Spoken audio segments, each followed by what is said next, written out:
L'organisation s'appelle le groupe Terre. C'est un ensemble de 12 entreprises sociales qui est active dans plusieurs métiers.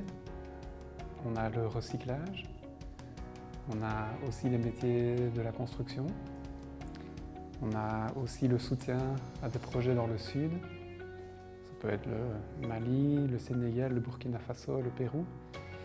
On a aussi un service social et une activité de logement. Et on a aussi une activité, on va dire, de support à toutes ces entreprises. Et donc l'objectif de ce groupe qui existe depuis 1949, et l'objectif est de donner du travail à des personnes peu qualifiées et de façon démocratique, c'est-à-dire qu'on fonctionne selon la gestion participative en démocratie directe. Ce sont les travailleurs qui détiennent leur entreprise, il n'y a pas d'actionnaire extérieur. Et comme c'est une ASBL, il n'y a même pas de part pour pouvoir devenir propriétaire de l'association.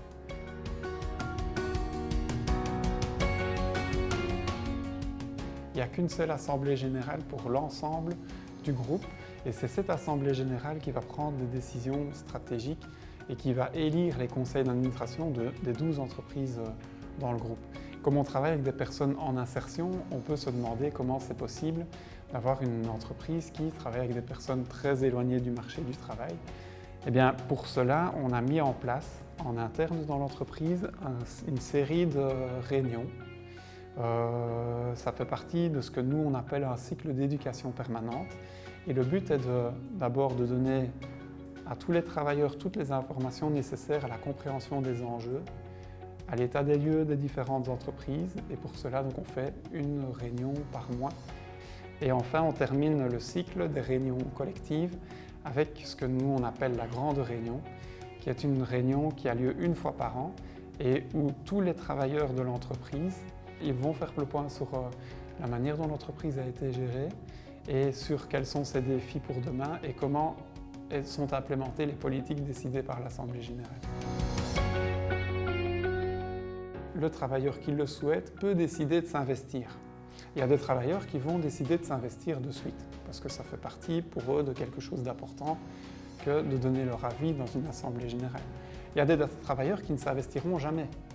Et donc ce qui est fort important dans le système participatif, c'est qu'il y ait beaucoup de transparence par rapport à ce qui est décidé aux différents niveaux et que les niveaux qui concernent le métier direct des travailleurs, ils y soient au minimum associés au quotidien.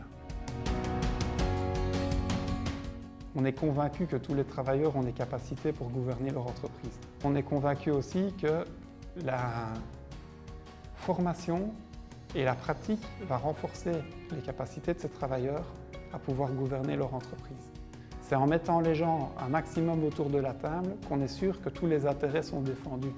Est-ce que c'est possible de trouver un espace de dialogue pour pouvoir construire peut-être une approche qui favorise la participation d'un ensemble de travailleurs et quand même de manière codécisionnelle?